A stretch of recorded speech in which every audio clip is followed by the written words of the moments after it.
ईश्वर आपसे कहना चाहते हैं कि मैं जानता हूँ कि तुमने बहुत सी कठिनाइयाँ सही है, बहुत सी परिस्थितियों का सामना किया है और आप हमेशा हर बार ये सोचते हो कि मैं सबके संग अच्छा करता हूँ, फिर भी मेरे साथ बुरा क्यों होता है, और ये सोचना आपका स्वाभाविक है। पर परमपिता ईश्वर इस संदेश के माध्यम से आपको बताना चाहते हैं कि आप बहुत नेक इंसान हैं और आप बहुत धीरज से काम लेकर आप अपने कर्म करते रहे हो। और ईश्वर आपको इस संदेश के माध्यम से ये बताना चाहते हैं कि उन्होंने आपको चुन लिया है, क्योंकि वो जानते हैं कि आप उनसे दिल से जुड़े हुए हैं और आप पर परमपिता ईश्वर का आशीर्वाद हमेशा बना रहे। आप ईश्वर के सभी संदेश सुनते हो और ये भी एक संकेत है कि आप ईश्वर से हमेशा जुड़े रहते हो। यह ईश्वर का दिव्य संदेश है और आपने ये हमेशा महसूस किया होगा कि जब भी आप इन संदेशों को सुनते हो, आपके अंदर एक अलग ही ऊर्जा का संचार होता है। आप ऊर्जा से भर जाते हो। ईश्वर आपको देख रहे हैं और आप अच्छे कर्म करते हो और अपनी अच्छाइयों के अनुसार चलते हो। चाहे दुनिया पलट जाए, पर आप अपने सिद्धांतों पर ही चलते हो। आपके यही नेक कर्म आपको ईश्वर के निकट लेके जाते हैं। इसलिए ईश्वर भी आपको नए नए मार्गदर्शन देने के लिए तैयार हो जाते हैं। इसलिए आज वो आपको ये दिव्य संदेश देने आए हैं। ईश्वर जानते हैं कि आप उनसे बेहद प्यार करते हैं और उन पर विश्वास रखते हैं। आज वो आपकी सारी शंकाओं को दूर करने आए हैं। आपको कभी महसूस होता है कि आपको अंदर से घबराहट होती है, आपको बेचैनी होती है और आपको लगता है कि कोई घटना ना घटित हो जाए, पर ये सब आपकी आत्मा की हलचल होती है, क्योंकि आपने अपना सब कुछ परमपिता ईश्वर के हाथ में सौंप दिया है। क्योंकि ये कोई इत्तेफाक नहीं है, ये यूनिवर्स की सोची समझी साजिश होती है।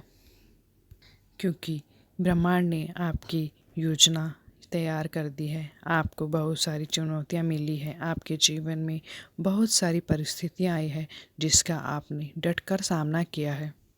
और वो चुनौतियाँ और जो भी परिस्थितियाँ आपके सामने आई, वो बेवजह आपके सामने नहीं है।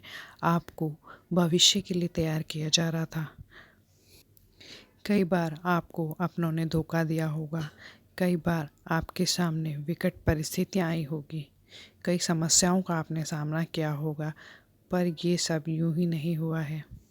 ये सब यूनिवर्स का दिया हुआ था कि यूनिवर्स आपको देखना चाहते हैं कि आप अंदर से कितने मजबूत हो।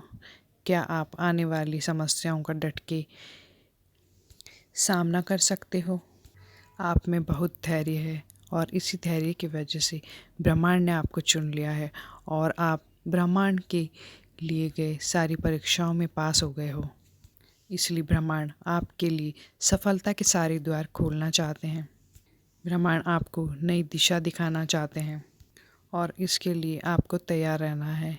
और आपने अपनी परीक्षा में पास होकर ब्रह्मांड को ये साबित कर दिखाया है कि आप सफलता के सबसे पहले हकदार हो। ब्रह्मांड ने आपके विकास और प्रगति के लिए आपकी परीक्षा ली थी। कई बार आप बेचैन होंगे, कई बार आपकी रातों की नींद खराब हुई होगी, कई बार आपके कई प्रयास करने के बावजूद भी आपकी समस्या का हल नहीं हुआ होगा। ये सब यूं ही नहीं, ब्रह्मांड की एक परीक्षा थी जिसे अब आपने पास कर लिया है और ईश्वर की विशेष कृपा दृष्टि अब आप पर बनी है। इसलिए स्वयं ब्रह्मांड ने आपको चुन लिया है और अब आपकी सारी समस्याओं का अंत करने जा रहे हैं। ईश्वर आपके साथ हैं और ईश्वर ने ये तय कर लिया है कि अब वो आपको अपार सफलता और खुशियों से भर देंगे।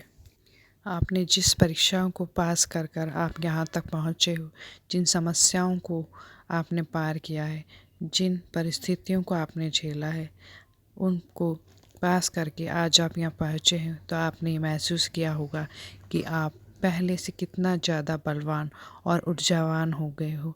आप ऊर्जा से भर गए हो। अब आपको कई बार लगता होगा कि कई समस्याएं ऐसी है जो अब आपको बहुत छोटी सी लगती है, क्योंकि आप ऊर्जा से भर गए हो और आपने जीवन को सीख लिया है और जीवन को कैसे जीना है वो आप सीख गए हो। ये सब ईश्वर की बनाई हुई वे सारी योजनाएं होती हैं जिसे हम जब बुरी परिस्थितियों में होते हैं, संघर्षों में होते हैं, तब हम ईश्वर की बनाई हुई इस योजना को समझ नहीं पाते हैं। और जब हम उन सारी परिस्थितियों से, उन सारे संघर्षों से और उन सारी समस्याओं से जब निकल कर बाहर आ जाते हैं और जब उस समस्याओं और संघर्षों के बारे में सोचते हैं तो वो समस्या और संघर्ष हमें बहुत छोटी सी लगती है। और ये सारी योजनाएं ब्रह्मांड की थी। इसी योजनाओं की वजह से आज हम मजबूत हो गए हैं और इस योजनाओं की वजह से आज हमारे जीवन में बहुत सारी परिवर्तन आए हैं। अब ईश्वर का आशीर्वाद आपको प्राप्त हो रहा है।